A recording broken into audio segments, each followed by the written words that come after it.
Hi guys, welcome. Today, I want to talk to you about NodeFlow. Now, I've seen a lot of recent videos on YouTube suggesting that if you want to render properly from Blender, you should use the compositor. And that's actually true. I agree. But that also means that you're going to spend a lot more time setting things up manually, which, depending on the complexity of your scene, you're going to create output nodes, you're going to wire up sockets for each pass, define file paths for your EXRs. It gets very complex very quickly, and it becomes a huge time sink. That's exactly what I wanted to fix with NodeFlow. Because with just a couple of clicks, NodeFlow automatically creates a clean, structured output setup in the Blender compositor.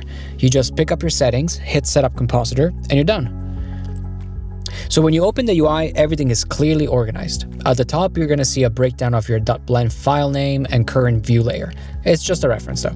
Below that, you're going to see the action group, which is where you trigger the compositor setup or clear previous outputs. But these are sort of like steps that you're going to do towards the end of the session. So realistically, the first place you're going to go is going to be the settings. Let's go through the key features step by step. First, you're going to see the denoise option. By default, Blender only denoises the main pass, what it calls the combined pass. But when you're working with individual light passes like Diffuse, Glossy, Transmission, or even your custom light groups, those will remain noisy. What that means is that when you tweak them in comp, they won't match the denoised main render, and that will lead to artifacts or mismatched composites. No good. NodeFlow is going to fix this by automatically applying a denoise node to each light pass individually. They're neatly placed between the render layer and the output. Also, NodeFlow knows not to denoise data passes like normal, Z-depth, UVs, and Cryptomattes. So you don't worry about the add-on adding nodes to passes that don't need denoised. Next, the split output button. This is a lifesaver when working with large projects. Sometimes putting everything into a single EXR just isn't practical, especially when different passes need different compressions or bit depth settings.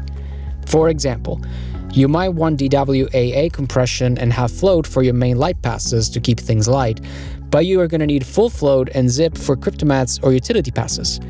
Instead of cranking up your EXR settings for everything, split output creates two separate file output nodes, one for light passes and one for data passes. This will give you full control over quality and file size, and NodeFlow applies the optimal settings for each output automatically. Then there's the current layer only toggle. This is useful if you're working with multiple view layers in your scene, for holdouts, shadow catchers, background layers, foregrounds, any layer you want. If it's checked, NodeFlow only generates nodes for your current layer. If it's unchecked, it will generate setups for all view layers, complete with wiring and denoise nodes as needed. How cool is that? The clear first toggle wipes out previous setups before building a new one. It's helpful if you're iterating, but it becomes more helpful if you want to stack outputs. Like for example, you want to have an EXR output and then also a PNG output, so you have a little more flexibility in what you're rendering out. Now let's talk about the beating heart of the add-on, outputs and naming.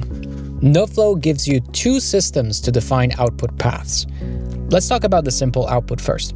It basically uses your .blend file name, applies that to the file that you're rendering, and it saves it in a renders folder that's located relative to your Blender scene. So it's really as simple as it sounds. If you want to make it a little extra custom, I also included two buttons that lets you add the scene name or the layer name to your file.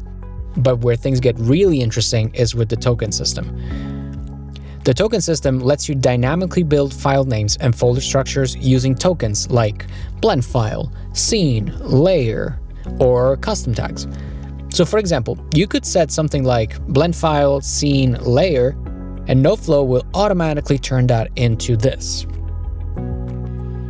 You even get a live preview so you can see exactly what the final path is going to be. This is an easy way to enforce naming consistency, especially in teams or when versioning shots.